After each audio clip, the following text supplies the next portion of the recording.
Welcome, welcome, welcome.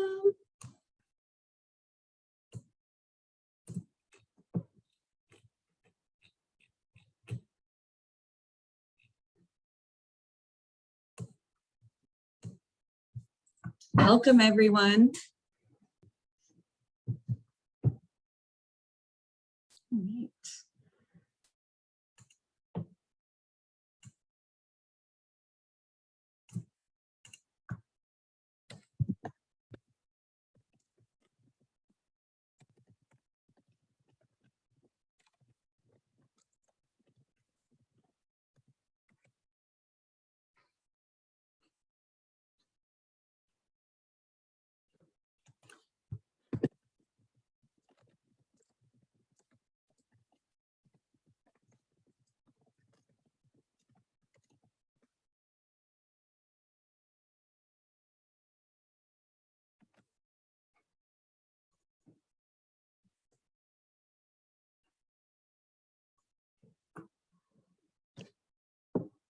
Welcome, everyone. We'll just give it another minute or two, let people join.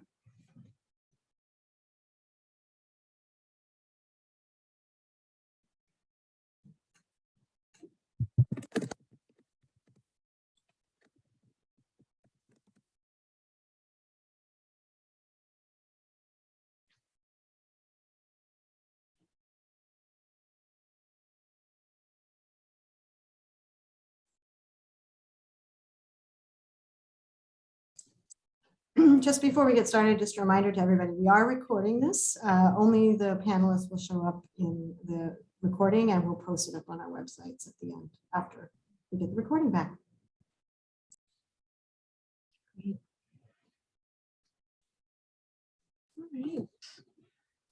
Give it another few seconds and we'll get started. Thank you all so much for being here.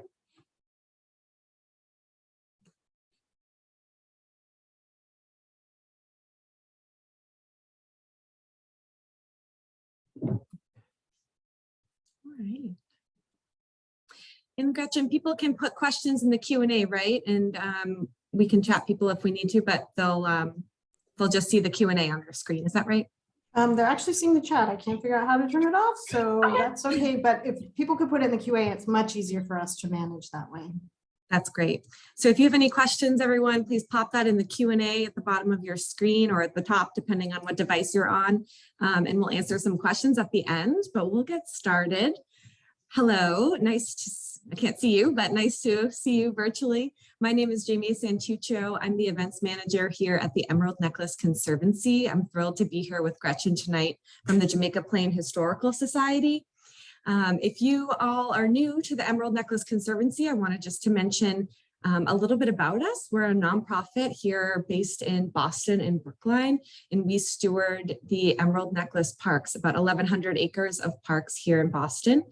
And we work to restore and improve these green spaces. So we do tree pruning, we have volunteer programs, education programs, public programs, lots of different things that we do. If you'd like to learn more, you can visit our website at emeraldnecklace.org. And this kind of curly / emerald necklace event tonight is kind of came together because the Emerald Necklace Conservancy moved into the James Michael Curley House in early 2020 as an expansion of our offices. So our administrative offices are now here at the Curley House on the Jamaica Way in Jamaica Plain. And we have a visitor center in the Back Bay fence, which our team was very squished in for many years. So now we're excited that that area in the Back Bay fence can be really a welcoming center for visitors for the Emerald Necklace. And our administrative offices are here. So right before, the world shut down back in early 2020, we moved into the Curley House, and a few weeks later, we all started working from home. So we originally had grand plans of offering tours of the house and having historical information here. And we do plan to do that at some point in the future.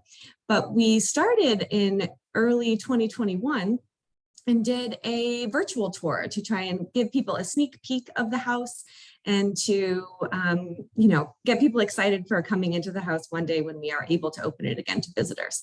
So I'm going to start tonight by sharing a quick clip of that virtual tour. And then Gretchen from the Jamaica Plain Historical Society, which we can introduce her after that short clip. We'll share historical photos of Curley and the Curley family on the campaign trail and of this amazing historic house. I'm sitting in the library here tonight at the Curley House, so coming to you live from the scene. And I think the little clip that we show, it'll be short, about 3 minutes, but I think it will entice you to watch the full tour later at another time. So Gretchen will be sharing that tomorrow when the recap email goes out. So you'll have the link and you'll be able to watch that later. But for now, we'll do a quick sneak peek of the house, and then we'll get into some amazing historical photos from the Historical Society's collection. So let me, without further ado, share my screen. And I will mention sharing a video on Zoom, as we all know, can be challenging. So I will share it to the best of my ability. Just turn up your volumes if you can't hear it. And then when you watch it later, you'll be able to hear it much better. But we'll show a short 3-minute clip. So let me just share my screen here. One second, let me do that again. Share screen, okay. All right.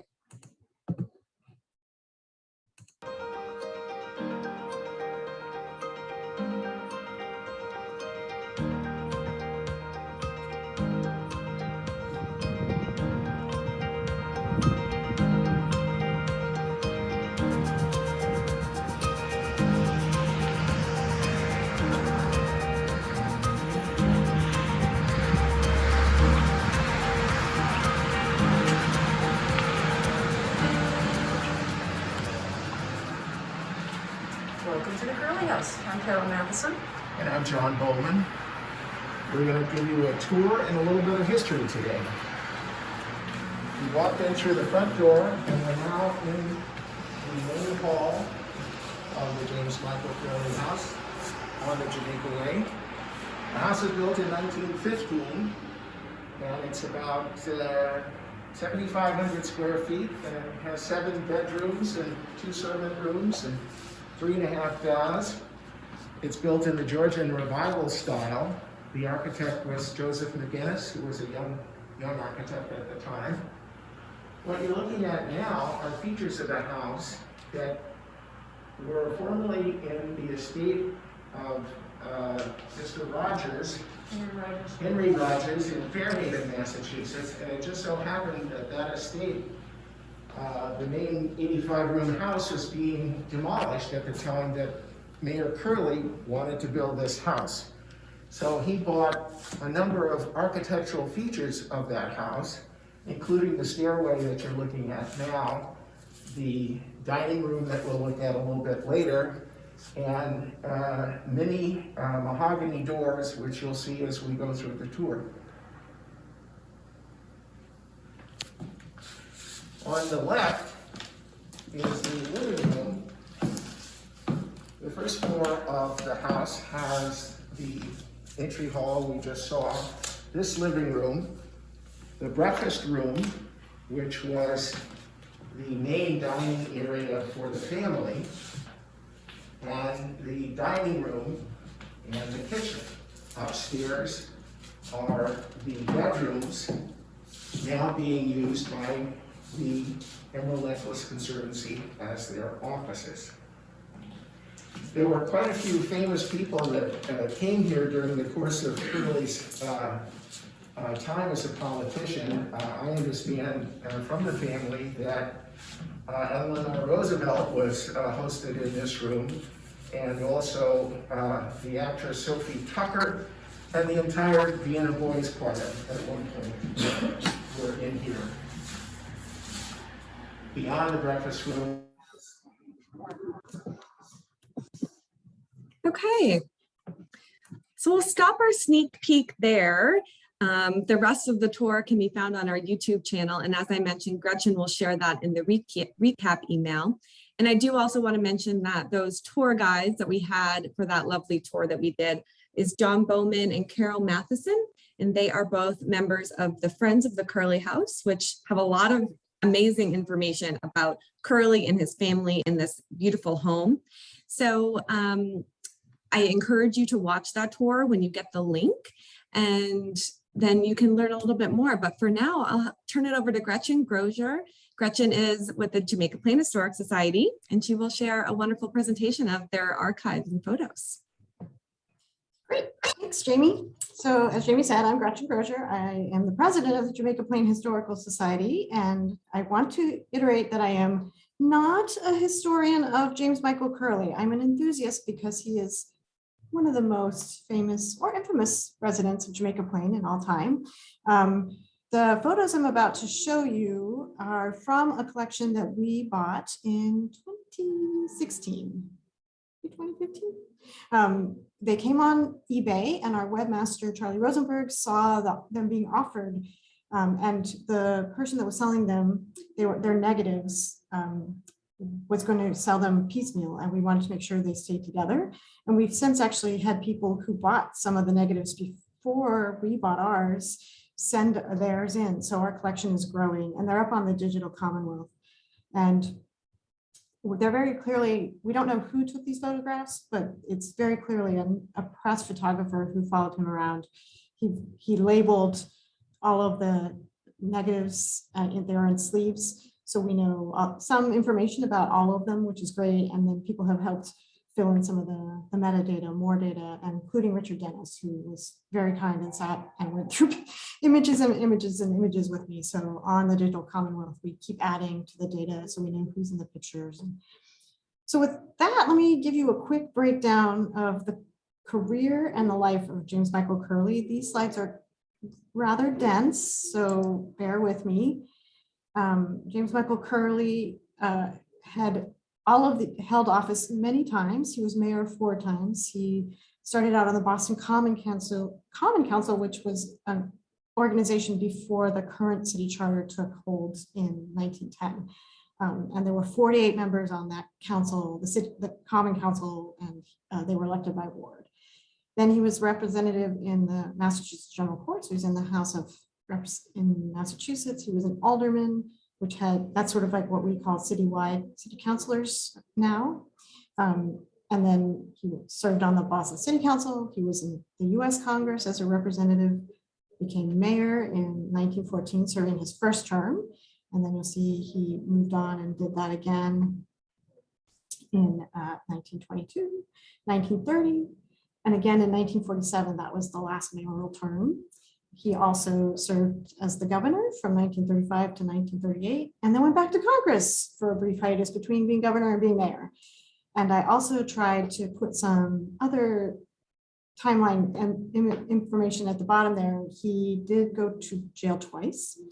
The first time in 1904, he was just as he was becoming an alderman, he took a civil service exam for a friend of his who probably wouldn't have passed, but his campaign slogan in 1904 when he was going for alderman was, "I did it for a friend." He did it for a friend, so and was very successful. I also put some of the defeats. He ran for office more than the circles you see above, and he was defeated for mayor and governor, and he also tried to be a US senator. Then his second jail term was in 1947. He was in mayor and while he was in federal prison in Danbury, Connecticut for mail fraud. And then at the end of his life, he still ran for mayor multiple times. He just didn't win. So I know this is a lot of information and I'm breezing through it because I want to get to the photos, but we will send this deck around to everybody and you'll be able to see it. Come back to the video too if you want to look at it more. And then his personal life was also quite full and rich and somewhat tragic. He had most of his children died before he did, so which was unfortunate. But he was born in 1874 in Ward 17, which is Lower Roxbury, sort of where Boston City Hospital is today, or Boston Medical Center is technically called now, or at least called by its old name. His father died when he was quite young, and he became a breadwinner for his family along with his mother, who was domestic servant. He got married in 1906 to his first wife, Mary Curley, and then they had 9 children. You can see there, James Jr. Was the oldest, Mary, Dorothea, Paul, Leo, George, the twins, John and Joseph, and Francis. I just can't say 9 and then 7. The twins died in infancy, John and Joseph, and Dorothea died of pneumonia in 1925 when she was a teenager. And then Mary died. She had a long battle with cancer, and then there's a school name for her. I'm going to show you guys of that. She also has an altar at Our Lady of Lourdes, one of the Catholic parishes in Jamaica Plain, which is where the Curleys went to church. James Jr., known as Young Jim, died in, I can't see myself, I can't see my bubbles because my pictures are in 1931, just after his mother died. He had an embolism. He had a gallstone operation, and he was at Harvard Law at the time, and he was sort of the golden boy, the successor, and then he passed away suddenly. In 1937, at the end of one of his terms in office, James Michael Curley married his second wife, Gertrude Casey Dennis, whose grandson is on our call, is on our Zoom today, so that's exciting. She had 2 sons. She was a widow, and so she had 2 sons, George and Richard. So they joined the family and lived in the house. And I mentioned Richard Dennis. He was a member of the JPHS Historical Society, a longstanding member. Recently passed away, well, in the last little while passed away, but he did lots of work around maintaining the legacy of James Michael Curley and finding a home, something for the house to happen to the house. And he, like I said, sat with me and went through many images. We have 1,600, and just gave me huge amounts of information. And his wife, she was Mary, the only daughter, got married in 1935, but she was divorced in 1942. And then Leo married Catherine Sweeney in 1940. Paul died of, his death was attributed to alcoholism in 1945. Mary and Leo died on the very same day in 1950, which was a huge blow. Mary had a stroke. She was living in the Back Bay. Leo went to the apartment. He was sort of seeing to some of what was going to the arrangements, and he had a cerebral hemorrhage. So I have pictures to show you of their funeral, which was held jointly. In 1956, James Michael Curley actually moved out of the house that Jamie's sitting in, and the original house, and moved over to 9 Pond Circle. And then he died in 1948. And I'll show you some images of the funeral, his funeral at the end of the slide presentation, as well as his burial place, which is at Mount Home Calvary over in Rosendale. So George and Francis survived, along with the Dennis boys and Gertrude. So here's our very first photo. This is in 1935. That's Francis Curley in the front there with his father. And this is in the library. So Jamie, coincidentally, is sitting in the very room that this picture was taken in. Many of these photos, they're not candid images of the family. They're definitely, this was a press photographer, so this is probably staged for a campaign or something like that. I just love Francis's hair. It's just sticking up. I love it. And here's another image. This is labeled the year before, so 1934. That's Francis and Mary with the mayor. Again, they're in the library. And then the 3 older boys are in the background there, all looking dapper and reading clippings or letters or something there. Here is an image of James Michael Curley with Mary. I think that's her dog. I don't know what kind it is, but it's kind of creepy. I think it sort of looks like her, though. I find people do often look like their dogs. And they're standing out front of the house. And then next, here's another shot of that same image. Somebody running around through the background there. This one is labeled 1934. So I think similar to the image of the family in the library, this is probably some sort of campaign images to be used to show James Michael Curley. This is after his wife has died, and Mary really steps in and sort of acts as the first lady, so to speak, and is his companion during this time frame. Here he is celebrating his 60th birthday. So he's been given a ship lamp, I think, and he's got Mary and Francis at his side. And then this is an image, it's actually the earliest image. I didn't put these in chronological order, and they're sort of grouped in some slightly random fashion that has to do with the tour. So when you watch the tour, this is going to hopefully sort of fall into place. But this is James Michael Curley wearing the top hat, processing with Francis. In 1931, in September 1931, they marched with a state police escort over to the Mary E. Curley School. It's on Center Street. It's now known as the Curley K-8 school. There's a James Michael Curley school behind the Mary Curley, and they used to be sort of a middle school and an elementary school. They've been combined now, and they're actually closed right now for COVID, unfortunately. But Francis is carrying flowers. They went to the school and unveiled a bust of Mary and sort of dedicated this beautiful Art Deco school to her honor after she had passed away. Here's images at home with his wife in 1937, so another campaign year. And this is his second wife. So this is Gertrude Dennis, or formerly Dennis. And you can see she always wears a corsage. It's wonderful. This is in the basement. So, and there's what my father at least refers to as an I love me wall. So they're looking some images from his career there. And another image with Gertrude. And this one is not the library that Jamie's sitting in. I think this was in the basement. There's play paneling on the wall. And I think this was sort of more of a man cave situation as opposed to the formal library that was upstairs. I'm going to show you a few images from his life as a politician. As you saw on that very first slide with the timeline, he was in office quite often and campaigning all the time pretty much. So here he is campaigning in 1934. You'll notice Franklin Delano Roosevelt down there in the lower left.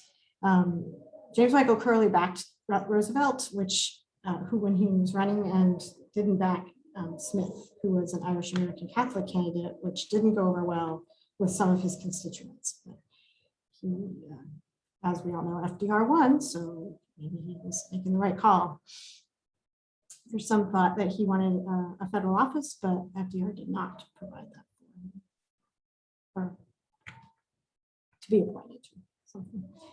Here he is signing a House bill in 1934. The pomp and circumstance, all the people standing behind. This is the State House.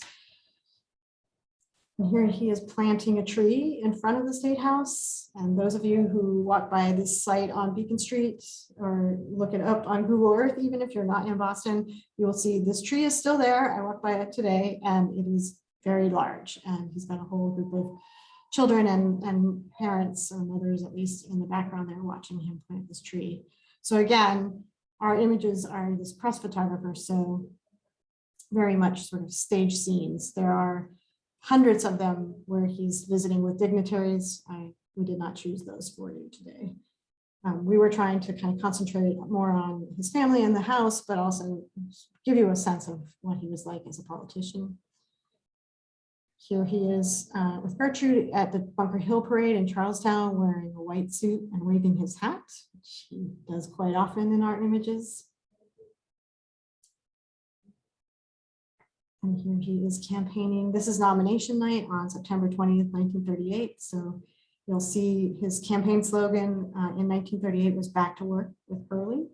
So towards the end of the Great Depression, he's campaigning to try and get people in Massachusetts jobs.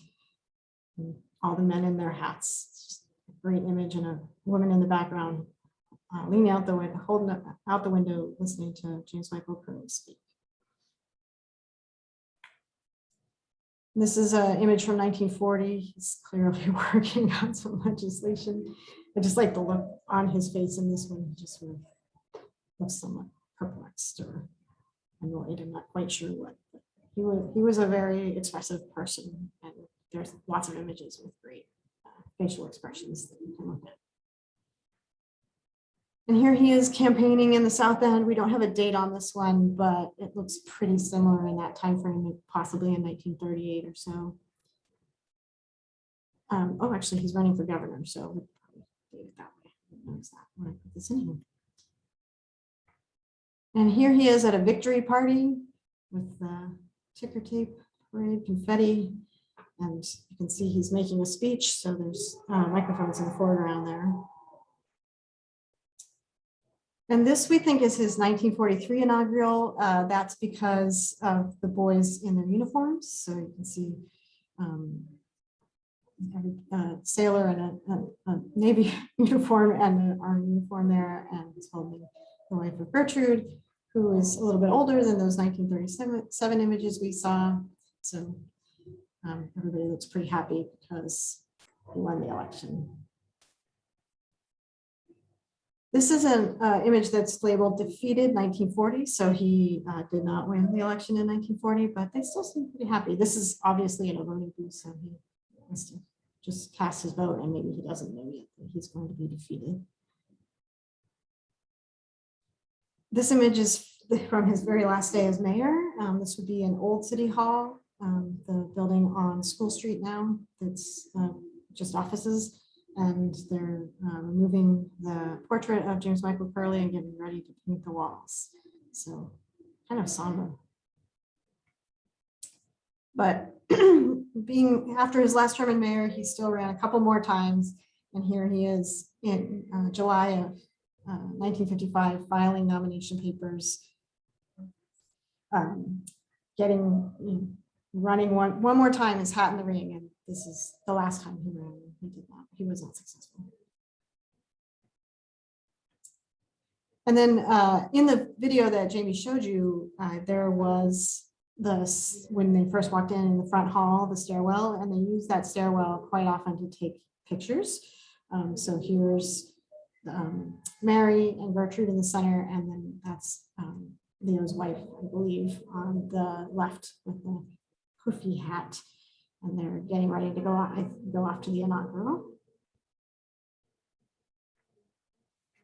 And then this is Curley and Gertrude on their 17th wedding anniversary. And he's giving her flowers, which I think is sweet.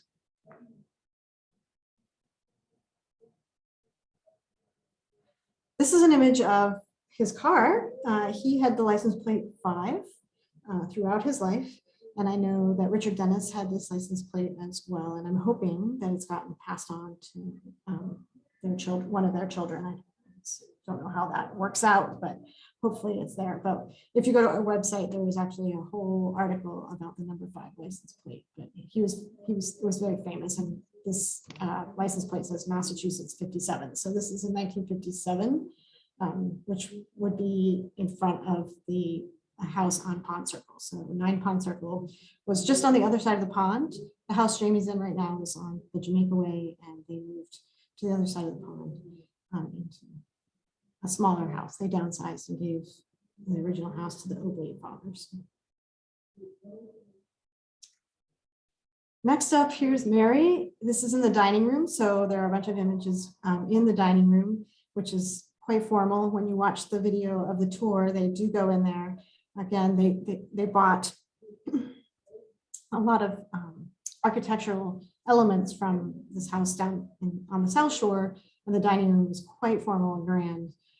Mary is with some of her wedding gifts in 1935 here. She's showing off various things. There seem to be many wedding gifts. She doesn't look super happy though, but maybe it's just that she's having to hold up things and be photographed. Here's another image on the stairs. This is in 1936, and it's Gertrude and Mary. And then you're in the center. And this is earlier. We're sort of skipping around in time. I think this is maybe just before their wedding. Gertrude is with her two sons in the front there, and then Mary and Master George are on the right behind them. This is another picture. There's a series of pictures of Gertrude getting off a train with her two sons. So I think, and then Curley and his sons have gone to meet them. So I think this must be when she arrived just before their wedding. Everybody's looking super happy.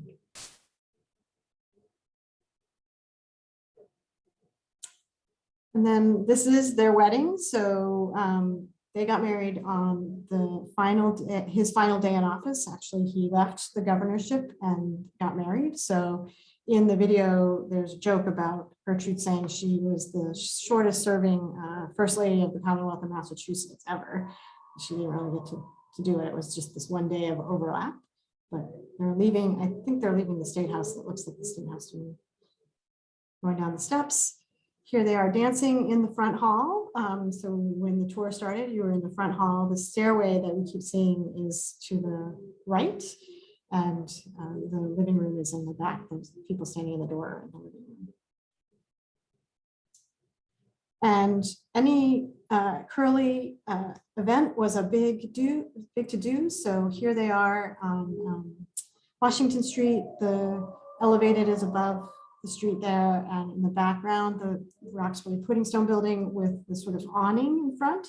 That's the cathedral, the Holy Cross Cathedral, and that's where they got married. And we're going to see it again several times later on. Many events in the Curley's life took place there. You can see people are crowding the streets to get a glimpse of James Michael Curley and his new bride Gertrude on the way to or from the church. They went from the State House to the church and then off to their house for the reception. Here they are at home, 1937. I think they're wearing the same clothes as some of the images I showed you earlier. They were in the basement. Both the Mrs. Curleys were musicians in their own right, and they had great times hanging around the piano in the family home. There they are. He's listening to her play.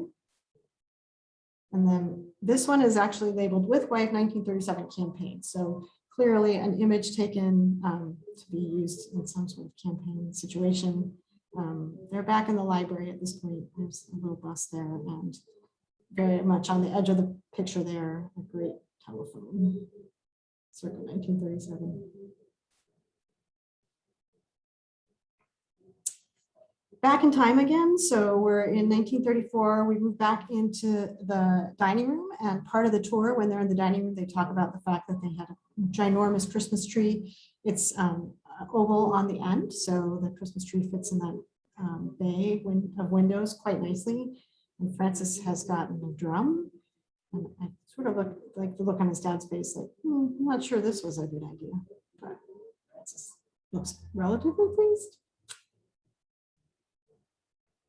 And this is a later Christmas photo, so everybody's a little bit older. Gertrude's there, and Mary, and he is carving a Christmas turkey. And I think it has those little frilly things on the legs, which I think is fantastic. But it's looking very festive, and everybody looks pretty happy.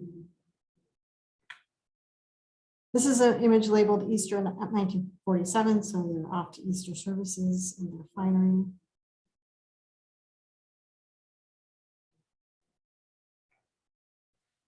Another one sort of back in time, part of the tour that you'll watch is they talk about these fireplaces. This is in the living room, and this fireplace is one of the architectural pieces they bought from the other house. It's quite stunning, and this is back in 1934, so as he's becoming governor, and there's Mary on the right. I might be doing this, it might be backwards because she's wearing the check dress, because I just realized my Zoom is mirrored, so I might be seeing everything backwards, sorry. And I'm bad with light right and left anyway, so that doesn't help. And then that's Dorothy Mullen on the other side of the governor, sorry. In the video tour, and we saw just at the end there, they talk about famous people who came to the house. There are lots of images, not in the house, but of the mayor or governor at this point with famous people. So this is Mary and Governor Curley with George Gershwin in 1935, and it's labeled that.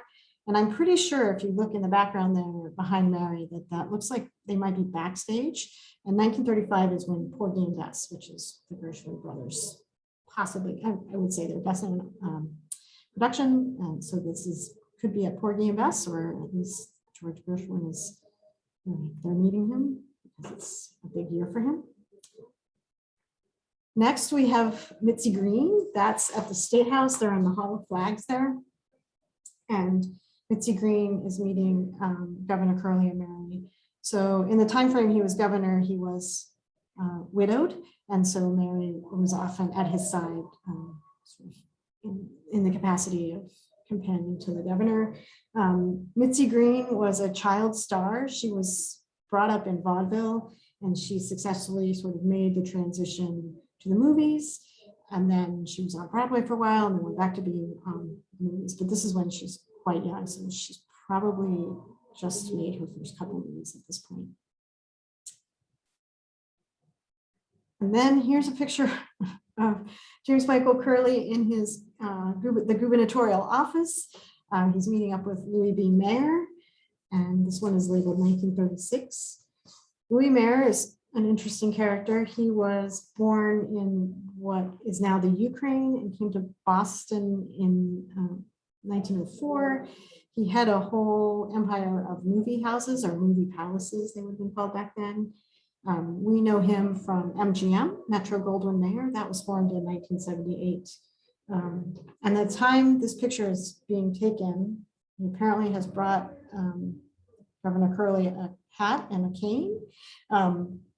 Louis B. Mayer was the highest paid man in America. He was one of the richest men. So he's the Elon Musk or Jeff Bezos of his day. So you can imagine that if he's in town, the governor is going to put up with having to wear a silly hat and hold a cane for a photo op.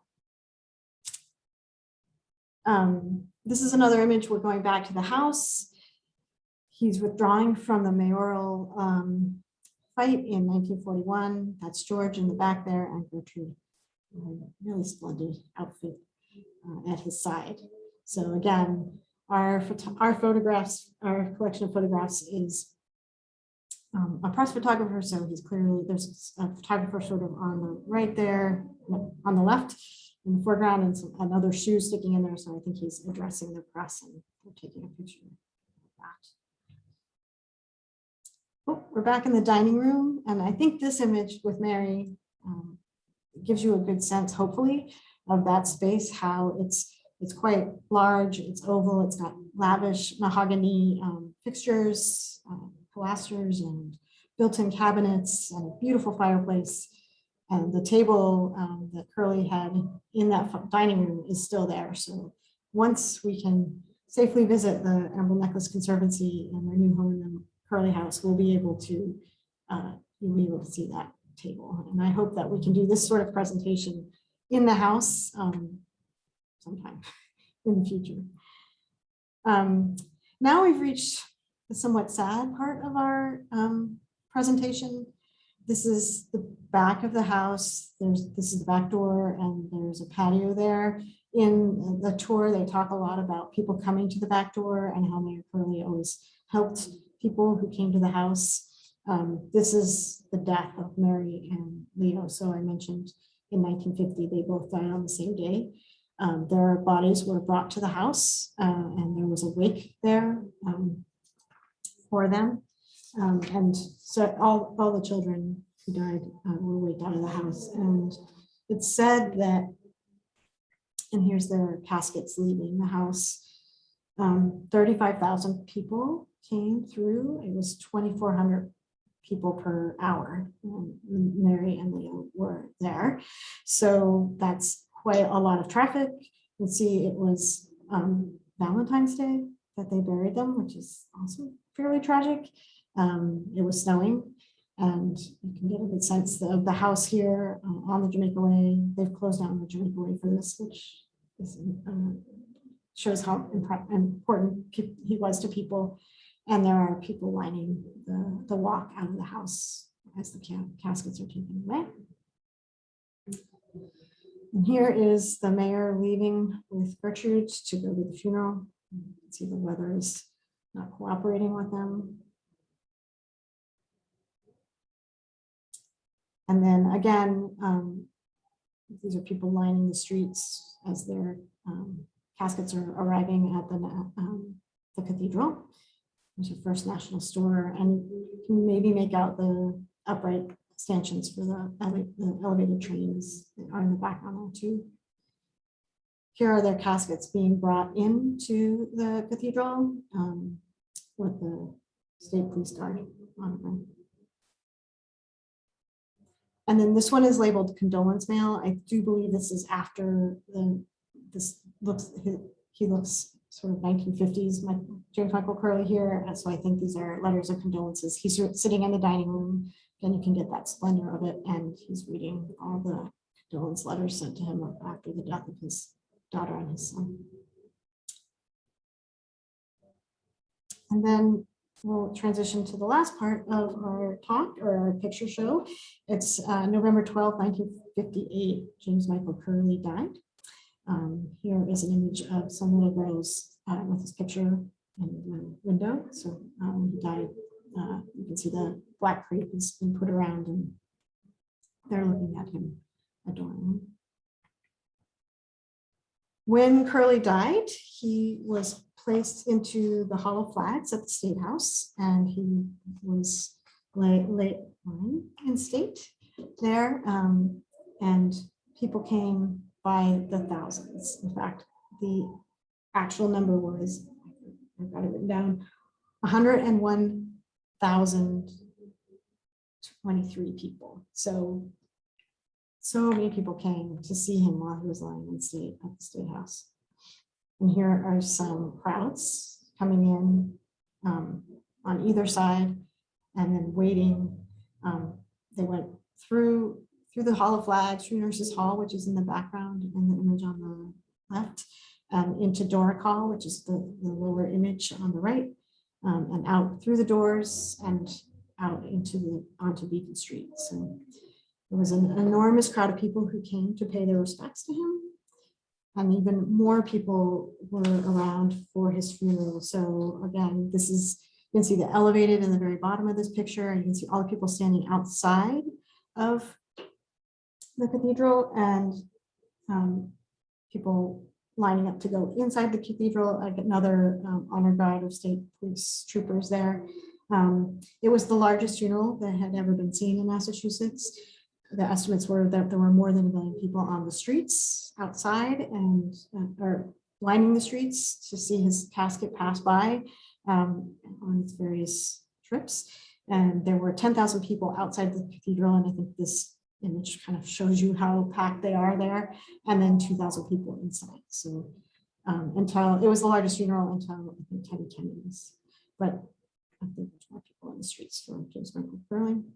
He really was beloved by people because he was the mayor of the poor and because of all the things that he did for the constituents of the city of Boston. His son Francis, the one that we started with in the library, became a priest, and he's a Monsignor at this point, and he was the officiant at the funeral of James Michael Curley. So we're out at Mount Calvary now, and he's doing that for his father. And then this is at Mount Calvary. They're near the chapel. He's buried. The Curley is buried. The front of the stone is just for James Michael Curley and lists many of his accomplishments. But the back of the stone, I think, is more poignant because it talks about James Michael Curley and all of his children. And then if you look at those dates, per that very first image, they all died before him almost, except for George and Francis. Francis lived the longest, he was the youngest, and George did very well. And this image is courtesy of Richard Heath, and I think sort of the funereal in its capacities. I didn't want to leave you though with images of those funerals, although the funeral was the last thing that he did.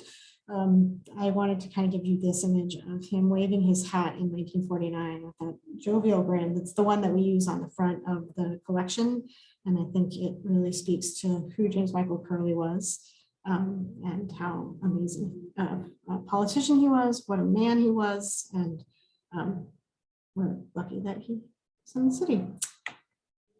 So with that, we're done with that portion of today's program. So I'm going to, again, I see there are questions. So I guess we'll do our best to answer the questions. And I'll stop sharing. Okay, there we go. All right. So Jamie, are you going to read the questions? You want me to read the questions? We didn't rehearse this part. Sure, I can read them. You'll definitely know the answers more than I will. I'm still learning my Curley history after moving into the house. So one question, and you answered this a little bit at the beginning, Maria asked why the prison terms and what were the kind of, how many times was he convicted? I know he served a little bit of time in jail. So could you expand on that a little Sure. bit? So the first prison term, he took a civil service exam and impersonated somebody else. So that was his first conviction. That was a matter of months. And he was in the Charles Street Jail, which was a city prison at that point. We now know it as the Liberty Hotel. And the second one was mail fraud. So it was a federal charge, part having to do with one of his campaigns. And he went and served in the federal penitentiary in Danbury. People might know it as the place where Martha Stewart was in jail in the recent past. It was that was sort of a white collar prison, and while he was one of the few, he was the only Boston mayor who was in prison while he was also serving as mayor. Possibly, maybe the only one ever. All right. One question about the Historical Society. Janet says these pictures are a cultural treasure trove. And does JPHS have any plans to seek interns in the museum studies to examine them, or have any, or do you do that already? So they went when we purchased them. So we purchased them from the seller on eBay. He was in somewhere in the middle of the country, Indiana, Iowa, one of those places. And he had no provenance. So we don't know the name of the person that took them, but they were in very meticulous. They were in chronological order. They're meticulously labeled, more for things like visiting dignitaries, and there are zillions of those. They actually then went over to the Mass Historical Society, and people there went through them and conserved them and made records of them. And then they went to the Boston Public Library, where Digital Commonwealth digitized them. So if you go to I will put the links for all of this in our follow-up email, but they are there, and all the metadata that was on all the envelopes got transferred, so that when you look at all these images in Digital Commonwealth, it comes up with what's on the envelope. And then we've done we've gone through them a couple times with various people. Richard Dennis was very kind, and so that additional data is being added. Because of COVID, they're a little behind schedule. So, and we sometimes have people who just email in and say, "Hey, that's my Uncle Bob in the background in that image." And so, if anybody saw somebody they know in images today, you're more than welcome to email into the Historical Society. We'll make sure that that information gets collected and added to the Digital Commonwealth archive. And then our archive, physical archive, is at UMass Boston. So once they had been conserved, digitized, they have been moved to UMass Boston. So they are available. They're there. I mean, their video, they're negative. So they're hard to see because they're reverse. So that's why we digitize them. They're much easier. And then we link to them off our website as well. So cool. Hopefully that, but they're available. If there is somebody out there who wants to do a project, all you have to do is make an appointment at the library at UMass Boston, and the archives there.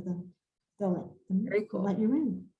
And I know John Gallagher, who was a step grandson of Mayor Curley, was here for a little bit. He had to jump off, but he did mention, sent me a chat that George Dennis, I think, was the sailor in one of the photos.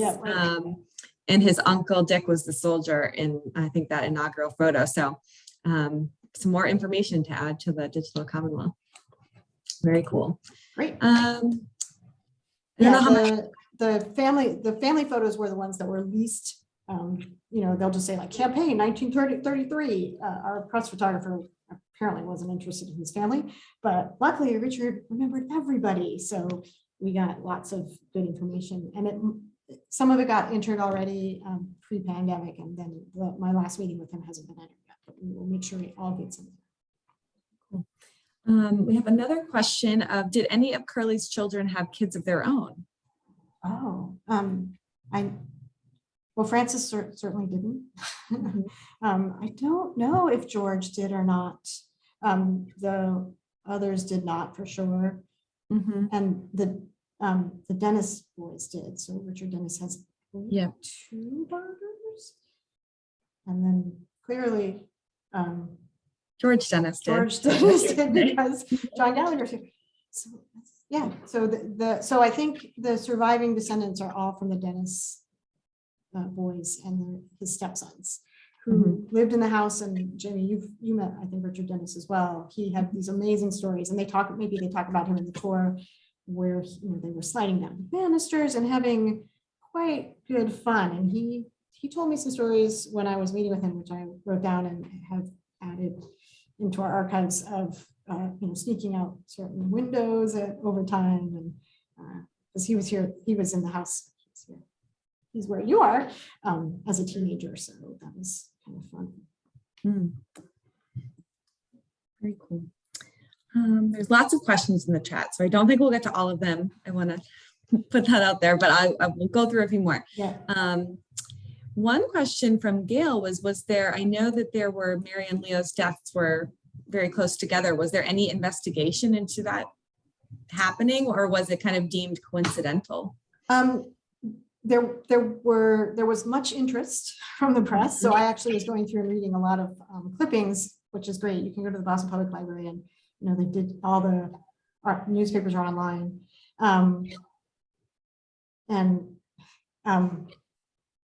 So Mary died of a stroke. She had not been doing well. Her health had suffered. I mean, I think you can kind of see from her images that I don't think she was a robust person, but I'm sort of maybe going a little out on a limb there. And then when Leo went, Mayor Curley was too overwhelmed to go and deal with the situation, it was said. And so Leo went to sort of go and see what was going on and make some arrangements. And he was so overcome that he had a cerebral hemorrhage. I read lots of tabloid press who thought that this was all just too much of a coincidence, but there was no thought of foul play. There were definitely natural circumstances, but it was just how horrific to have two of your children die in one day. Oh my goodness, absolutely. Yeah. All right, another question from Patty. She was curious why Lady of Lourdes and not Blessed Sacrament. Oh, yeah, it is an interesting question because Blessed Sacrament is definitely closer to their house. I think, I don't know the answer to that, Patty, but I'll try and look it up. The Curleys were very involved in Our Lady of Lourdes, and it may have been something to do with Mary Curley and her having some kind of connection to that beforehand. And then Mayor Curley was very involved in the building of the church that we know today. So maybe that's part of it, and that he got Blessed Sacrament had already been built. So maybe the fact that he could get involved in the building of the church. And then inside the church, there's actually altar to Mary. I mentioned that, and I think in the slide, but also to Dorothea and possibly to Mary, their daughter, both Mrs. Curley and Mary Curley. So yeah, and then also St. Thomas Aquinas is sort of the biggest of the parishes in Jamaica Plain. You kind of think he might want to go there, but it's a good question. And I'm sure somebody out there knows, and if anybody does, please let us know. Yeah, interesting. One Gail asked, where is Mount Cavalry Cemetery? I think it's in Roslyn. It's in Roslindale. It's sort of towards Hyde Park. It's off American Legion Highway, and you can walk there from Jamaica Plain if you live in the Forest Hills area in about 40 minutes. So I have done it just in the past week because I wanted to go check out I tried to take an image, but Richard's image was much better of the grave, so I used that instead. Another question is if you have any books to read that you would recommend about Mayor Curley. Janet says The Purple Shamrock. I'm not sure if you have any other recommendations. There's a book called The Rascal King, which actually came out and was when the JP Historical Society was relatively young. And the author, whose name I'm blanking on, but Michael will put it in the chat for us, did a talk for the historical study in the house. So that's a good one. There's a book called The Last Hurrah, which is a novel that features, thank you, Jack Beatty. Thank you, Michael. People would know. There's a novel called The Last Hurrah, which features a politician named Frank Skeffington, who is James Michael Curley. So when that, and he's played by Spencer Tracy in the movie. And then James Michael Curley, once that novel came out, he thought, oh, I could write my own stories. So I Do It Again is the name of his book, his autobiography, and that's worth a read as well. And there are many others. So yeah, there's plenty to read about James Michael Curley. He was an extravagant character and people were more than happy to write about him. If you Google his name, not only will you get books about him, but zillions and zillions of articles. He was a larger than life figure in Boston, but he always featured on the national stage, because of the Irish political machine in Boston, and sort of everybody's favorite target in Washington. Sure. Well, Kevin asked if we will be offering in-person tours of the Curley House when conditions allow, and we definitely will. The Friends of the Curley, who's a group of dedicated neighbors and people who are interested in the house, and Curley himself and the family. John and Carol were two members of that group who did the virtual tour, and they definitely are interested in doing tours of the house when we can welcome people in again. So that is definitely on our list of things to do. So please look out for that on our website, and we'll share that with Gretchen as well, so they can help us promote those, so you guys can all hear about them. Yeah. So we'll do that again, hopefully sooner rather than later. Right, we do walking tours during the summer months, and our Jamaica Pond tour goes by the Curley House, but on the opposite side. But we're hopeful that we can work together to make sure that at the end of our pond tour, you could go right over and get inside the Curley House. That would be amazing. We'll try to figure it out, because I think it would be, that would be very fun. Great.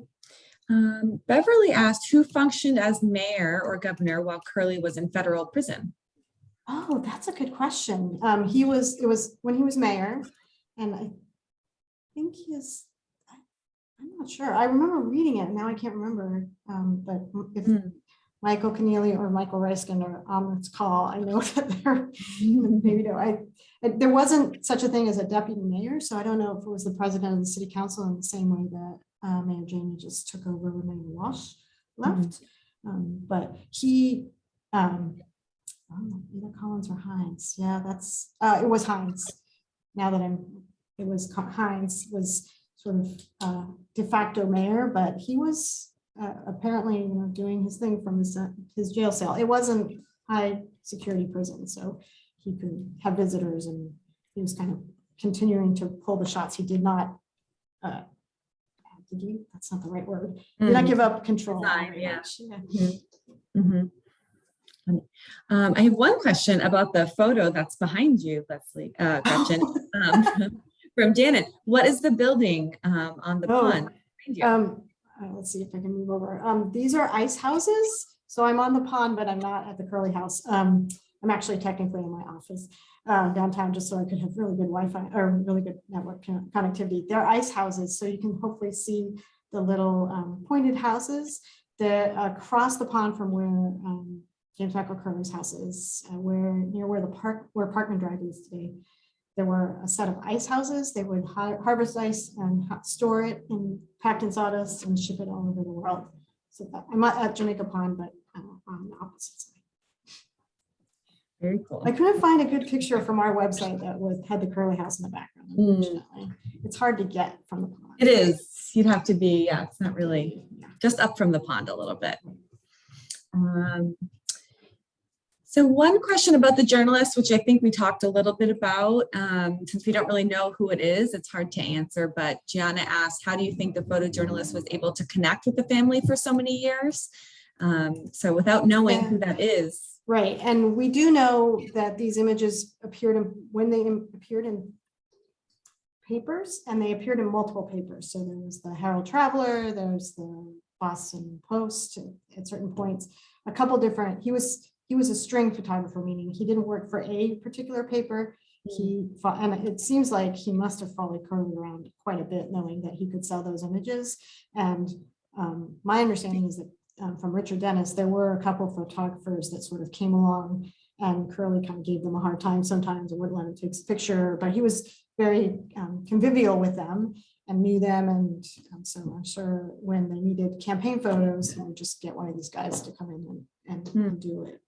But yeah, it would be great if we could figure out who the photographer was. Yeah, so interesting. All right, we have 3 more questions in the chat, in the Q&A.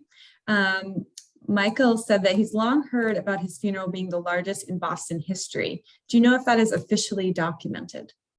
I've seen it in a couple different places. So yes, I think it was for sure until the Kennedy funeral, Senator Kennedy's funeral on Mission Hill in the Mission Church. It was the largest funeral in terms of the people inside the church. But that one's like they had more people. But I still think 1 million people on the streets has got to be there's no question it's the largest funeral. I'll see if I can find that citation. I'll make sure you get it. I know where you work, Michael, so. And James asked if the last hurrah represents Mr. Curley accurately. No, I don't think so. I think he sued, but was not successful. So, I mean, it's a novel and then it's a movie. So, and the movie isn't entirely sympathetic to the novel or consistent with the novel, which is also always pretty clear. But, you know, it's a story. So they're making things, I mean, Curley was a larger than life figure, but Skeffington sort of maybe some of the less savory parts of his life are perhaps highlighted more than James Michael Curley, I would say. But I mean, it's still an interesting story, and it's set in Boston and it's filmed in Boston, so you can get some great images of Boston in the 1950s. Nothing else. One more question about the building of the house. Do you know if there was a particular reason why Curley chose McGinnis? He built churches and firehouses, part of the Boston Public Library, but do you know any reason why he chose him in particular? I mean, I'm sure he was aware of his work because he was in the Boston government as McGinnis was building things. And so I'm sure he thought he would do it justice. He was kind of a big deal. Like, I wouldn't call him a starchitect. There were probably more important architects in Boston, but he was also Irish Catholic. So I'm sure that probably favored in. I mean, there were other Irish Catholic architects, obviously, in Boston, but I would imagine that he knew his work and liked his work, and he was available. Maybe I don't know if there was a competition or anything. I've never seen. Once the BPL reopens the house plan archives, maybe we'll have to go down there and see if there's anything else on file. Interesting. And also just reminds me, talking about plans, there's another little connection between the Conservancy and Curley. The grounds of the Curley House were actually designed by Frederick Law Olmsted, who built the Emerald Necklace, which fits beside us. So there's a little bit more of a connection there. Yeah, Gianna just put in the chat that McGinnis died of the Spanish flu, which is part of the tour. He talks about that, which is interesting. And I think people have a better appreciation of the Spanish flu and all of the people that it took now that we kind of rush with the coronavirus. Yeah.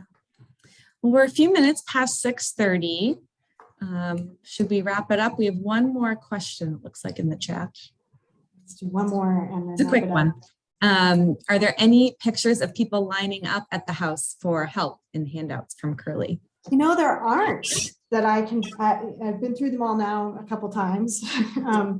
That wasn't something that he did for the press. He did that because of who he was. And so there are tons of pictures in front of the house. I was glad to see that one picture of the back of the house at the funeral of Mary and Leo, just to get it in there, but there isn't, there's not him handing over a pair of shoes or anything like that. It's all very staged, and his public persona, and the people that came to the back door and needed help, I think, were part of his private persona. Yeah, definitely. I heard one story of, it was in our virtual tour, we had folks joining us who were family members of maids who lived in the house. And one of them had a story of, people were lined up at the door and he was giving out cash or food or whatever. And they left and he pulled out his pockets and they were all empty. And he was like, I'm all out. I'm done. Thank goodness there's nobody left. Yeah, exactly. He was, I mean, he is just a fascinating figure, because there are darker sides to his story. There's tragedy, but he was such a generous man. And Jamaica Plain is a better place because he lived there with the schools, the Connolly Library was built during his terms. What he did for Our Lady of Lords. There's just many things. So we're lucky that he was around. Yeah, well, that was a wonderful way to wrap everything up, Gretchen. Thank you so much. That was wonderful. I'll drop the link to our tour in the chat. Gretchen will send it out in an email too. Yep. So look for a follow-up email. We'll put all of the various links that we've talked about in that, and then we'll definitely post this. They'll go up on YouTube, and then we'll post links to it from our various sites and put it in our social media so you guys can all find it and send your friends. Great. Thank you, Gretchen. Thank you, everyone, for joining us. Bye now. Thanks so much. That was wonderful.